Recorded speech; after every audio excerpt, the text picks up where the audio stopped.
Hello there, this is Jasmine and welcome back to the channel GMAT Math Solutions. Let's see how to solve question 164. The question says a certain university will select one of 7 candidates eligible to fill a position in the mathematics department and 2 of 10 candidates eligible to fill 2 identical positions in a computer science department.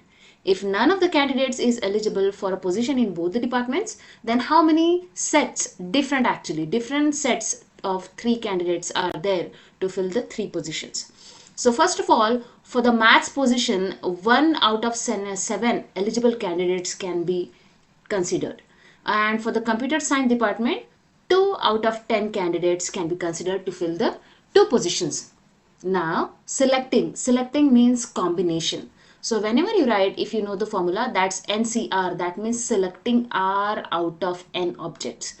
So to fill the maths position, I will write down 7C1 because one person is being selected out of 7. And means multiplication and OR means addition. 2 of 10 candidates, that means selecting 2 out of 10, selecting 2 out of 10. This is for the maths department, this is for the computer science department, and they have mentioned one more information that if none of the candidate is eligible for a position in both the departments, that means once a person is selected for the maths department, he is no longer eligible to get into the computer science department, and once the person is selected into the computer science department, he cannot go to the maths department. That's all. Now 7C1 is actually just 7 and 10C2, while solving 10C2, instead of subplugging the values into the formula, you can simply do 10 multiplied by 9 and whole thing divided by 2 factorial. That is the shortcut way, easy way to solve the combination methods.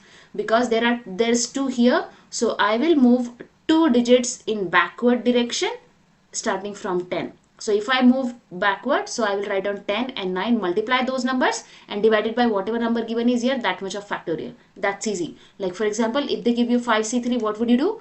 I will write down the multiplication of 3 numbers starting from 5 but in the reverse order. 5 times 4 times 3 and then whole thing divided by 3 factorial. This is the easiest way to solve the combination formula. Like you don't have to plug in into the NCR formula, which is n factorial divided by n minus r factorial into r factorial. Yeah. Alright, so that's not needed here. So this is the best way. So 7 times, this is 90, 2 factorial is just 2. So 90 divided by 2 is 45.